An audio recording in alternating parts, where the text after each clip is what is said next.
हाँ तो भैया बहनों, आज पढ़ेंगे अपन कक्षा 9 विषय गणित प्रश्नावली 1.3 का आपने पहला प्रश्न पूछा था। निम्नलिखित भिन्नों को दशमलव रूप में लिखिए तथा बताइए कि प्रत्येक का दशमलव प्रसार किस प्रकार का होगा। देखो पहला प्रश्न है 36/100। इसका हल हो जाएगा 36 में 100 का भाग लगाना आपको। ये 2 जीरो छोड़ के 2 जीरो है इसमें 100 में, तो 2 अंक छोड़ के दशमलव लगाएं, 0.36 शांत आ गया। फिर दूसरा प्रश्न था 1/11 का हल। इसको भी दशमलव प्रसार बदलना था, तो 1 में 11 का भाग लगाएंगे अपन, भाग नहीं लगेगा, दशमलव लगाया 0 बनाया, 10 में भी भाग नहीं लगाया, भाग टूट के 0 लगाया, 100 बनाया, 100 में 11 का भाग लगाया, 99, फिर एक शेष बचा 100 में से गया। फिर वही प्रक्रिया आपको दशमलव लगे रहा, आप 0 उतारोगे, 0 में भाग 10 में भाग नहीं जाएगा, फिर भाग टूट के 0 लगाया, फिर 100 बन जाएगा, फिर 99, फिर वही एक बचेगा। ये ऐसा 0.0090009 आता रहेगा। तो 0.9 के अशांत है, अनावश्यक पुनरावृत्ति है। परी में तो है, ये दोनों परी में है, ये भी परी में है, पर ये अशांत अनावश्यक पुनरावृत्ति है। 4 से 1/8 को हल करेंगे तो 33/8 आएगा, और इसको हल करेंगे 8 में 33 का भाग लगाएंगे तो 8 चूक 32 4 बार गया, एक बचा दशमलव आया, फिर आपके ये 10 बन जाएगा, 8 एकम 8, 2 बचे 20 हो गया, 8 दूनी 16, फिर बचे आपके 4 दशमलव लग रहा है 40 हो गया, 8 45, ऐसे ये भी शांत हो गया। 2 अशांत है, अशांत अनावश्यक पुनरावृत्ति है। इसी प्रकार इसमें भी अशांत आएगा 3.13, 30 बनाओगे 1.5 दूना 26, 2 आएगा, 2 बार गया, फिर 6 4 बचेंगे 40, फिर 33 39 से अशांत अनवासनीय पुनरावृत्ति आ जाएगी। ये दोनों भी अशांत आएगा। 329 में 400 का भाग लगाना है, यहाँ पे भी 4 का भाग लगा देना, फिर 2 अंक छोड़ के दशमलव लगा देंगे, भी ये आपके शांत पुनरावृत्ति हो जाएगी। फिर इसके बाद आपका प्रश्न नंबर 7 था। प्रश्न नंबर 7 था आपका, प्रॉपर दिख रहा है आपको। प्रश्न नंबर 7 था आपका, प्रश्न नंबर 7 था आपका, इसमें पूछा था ऐसी 3 संख्याएं लिखिए जिनके दशमलव प्रसार अनावश्यक अनावर्ती हो। तो अनावश्यक अनावर्ती में 0.01 0.1 0.0001 44401, फिर ऐसे ही 0.02, अभी डबल जीरो 2 कर दिया, फिर 0.002 कर दो। ये अशांत अनावर्ती है। मतलब आपसे पूछा ना उसने प्रश्न नंबर 7 में ऐसी 3 संख्याएं लिखनी जिनकी दशमलव अनावश्यक अनावर्ती हो। अनावर्ती का मतलब एक जैसी आवर्ती नहीं है, जैसे यहाँ 2 जीरो या 3 जीरो आ गया, ऐसी 3 संख्याएं लिखनी। फिर प्रश्न नंबर 8 में पूछा है कि 5/7 और 9/11 के बीच में 3 अलग अलग अपरिमेय संख्याएं पूछी है। 2 परिमेय संख्याओं के बीच में अनंत अपरिमेय संख्या हो सकती है, मैंने आपको पहले भी बताया था। तो इसको याद करने के लिए क्या करेंगे, इसको ए मान लेंगे, इसको बी मान लेंगे। देखो ए और बी का दोनों गुणनफल करके उसका वर्गमूल निकालना है। तो ए बी का गुणनफल करा, बाद में 45/7 का ऋण में मान निकाला, ये लगभग इसके इन दोनों के मध्य की अपरिमेय संख्या आ गई है। फिर इसी प्रकार अब 3 पूछी होती है, ये मध्य की आई, तो अब इन दोनों के मध्य में ये है, तो इसके बाद ये आएगी, और इन दोनों के मध्य की परिमेय संख्या निकाली मैंने, ये ठीक है। और इसके मध्य की ये है, और इसके मध्य की फिर निकाल ली अपनों ने। ये देखो 45/77 ऋण और 9/11 का ये आया, क्योंकि इसका मान ऋण में है, ऋण में मान नहीं लिखेंगे या डायरेक्ट लिख देंगे तो ये आ जाएगा। तो ऐसे ये तीनों मान आ जाए। फिर इसके बाद आपके उदाहरण नंबर 11, अगली प्रश्नावली 1.4 करने से पहले अपन ये प्रश्नावली 1.4 के उदाहरण नंबर 11 हम देखो आप।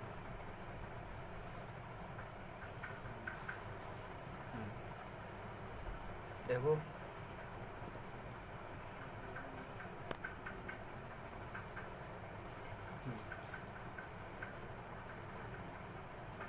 प्रश्नावली 1.4 का उदाहरण नंबर 11, संख्या रेखा पर 5 दशमलव स्थान तक आपको, अर्थात 5.3777 4 बार दर्शाना आपको। ये 7 के ऊपर बार लग रहा है, मतलब 7 की कटौती हो रही है, निरूपण करना है आपको।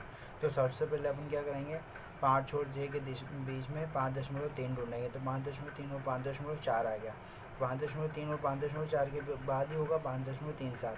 तो 3 7 ढूंढने के 5 3 और 5 4 का फिर प्रसार करा। देखो 5 और 6 के बीच में प्रसार करा उन्होंने 5.1 5.2 5.3 5.4 5.5 5.6 5.7 5.8 5.9 और ये 5.10 भी ऐसे ही होते नहीं, 6 हो जाएगा।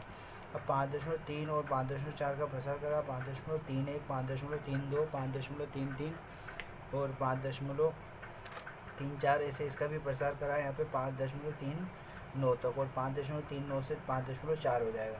अब 5.37 और 5.38 का प्रसार करा, क्योंकि 3.7 के बाद अगला 7 इनके मध्य होगा, तो 5.37 और 5.38 का प्रसार करा, 5.371, 5.3 ऐसे उधर आवर्धन करते गए इसका, और ये 5.377 और 5.378, क्योंकि अगला 7 इसके मध्य होगा। ये 2.7 तक तो पहुँच गए, तीसरा 7 ये यहाँ पर है।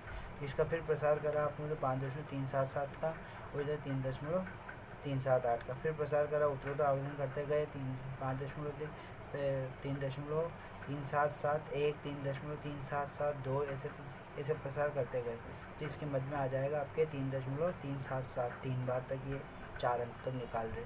ऐसे 5वां अंक भी निकाल सकते हैं, 2.5 था। आपके अगली प्रश्नावली 1.4 में ऐसे 2 सवाल है जो आप कर सकते हो।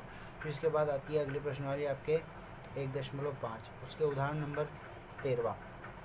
इसमें आपको अपरिमेय संख्याएं दे रखी, इसके 12वें उदाहरण में अपरिमेय संख्याएं दे रखी है, सारी अपरिमेय है, उसमें कोई दिक्कत नहीं, आप निकाल सकते हो, रूट वाली सारी अपरिमेय संख्या होगी।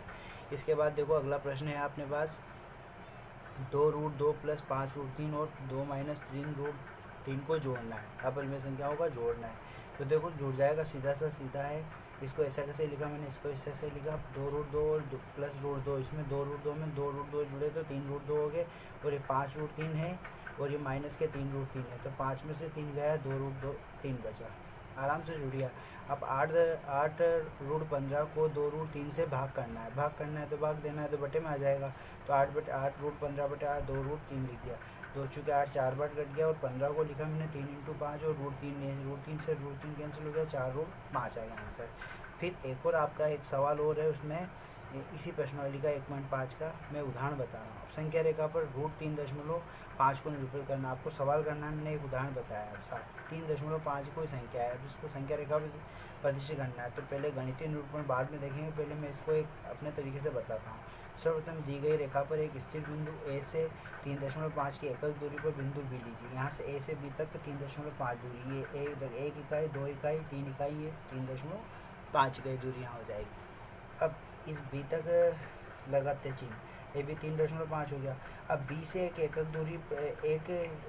दूरी लेना, बी से यहाँ तक की एक एकक इकाई दूरी लेनी है आपको। इस प्रकार बिंदु सी आ गया, सी लगाते हैं। अब ए सी का मध्य बिंदु ओ, इस पूरी यहाँ से यहाँ तक एसी का मध्य बिंदु याद कर लिया, ओ को केंद्र मानकर, मध्य बिंदु ओ को केंद्र मानकर ओसी त्रिज्या का एक अर्धवृत्त खींचा आपने, ये यहाँ से, ये सी आपका यहाँ पर, तो इस ओ से ओसी त्रिज्या का एक अर्धवृत्त खींचा आपने। अर्धवृत्त खींचते ही अब एसी पर लंब एक ऐसी रेखा खींचते हैं जो बी से होकर जाती है, इस बी से होकर जाती है एसी पर, और बी से होकर एक ऐसी रेखा खींचनी है जो एसी से बी से और डी पर प्रतिच्छेद कर दिया, तब बी डी बराबर 3.5 होगा। अब ये पी डी बराबर 3.5 कैसे आया, उसका गणितीय निरूपण इधर देखो।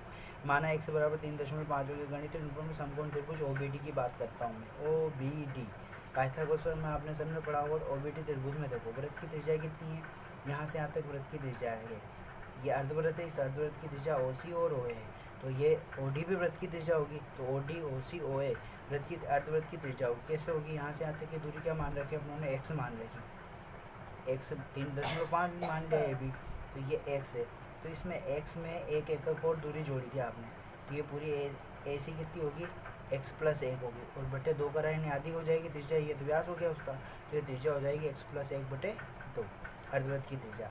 अब अर्धवृत्त की त्रिज्या, अब ओ बी दूरी निकालनी है आपको, तो ओ बी दूरी निकालने के लिए क्या करेंगे अपन, ए बी में से ओ ए को घटाएंगे, तो ए बी पता अपन को, ए बी कितनी यहाँ से यहाँ तक x इकाई है, और ओ ए कितना आपकी त्रिज्या है जो x + 1/2 है, तो इसका एलसीएम लिया आपने 2x - x - 1, तो x में से x गया, x - 1/2, तो ओ बी बराबर x - 1 आ गया। ठीक है, अब पाइथागोरस फॉर्मूले लगाई, तो पाइथागोरस फॉर्मूले क्या होती है, कर्ण का वर्ग, ये आपका कर्ण हो जाएगा ओ टी, कर्ण का वर्ग बराबर आधार का वर्ग प्लस लंब का वर्ग बी डी का वर्ग। तो यहाँ से आपको क्या निकालना, अपन को बी डी का मान चाहिए, तो बी डी बराबर क्या आ जाएगा, O D minus O B, O D minus O B को इधर भेज दिया, तो ओ डी का वर्ग माइनस ओ बी का वर्ग कर लिया, ओ डी का वर्ग x + 1 है, ओ डी आपकी जो त्रिज्या है यहाँ से एक्स प्लस 1/2, इसका वर्क कर लिया, माइनस ओ बी अभी निकालिए आपने, एक्स माइनस 1/2 आया, इसका वर्क कर लिया। देखो नीचे का दोनों का वर्क करेंगे 4 आएगा, तो मैंने ऐसे कैसे लिख दिया और इसका वर्क करके खोल के लिख दिया, ए प्लस बी के वर्ग से ए वर्ग प्लस ए बी वर्ग प्लस 2ab, और माइनस ए माइनस बी का वर्ग भी खोल दिया, ए वर्ग प्लस बी वर्ग माइनस 2ab, इसे खोल दिया।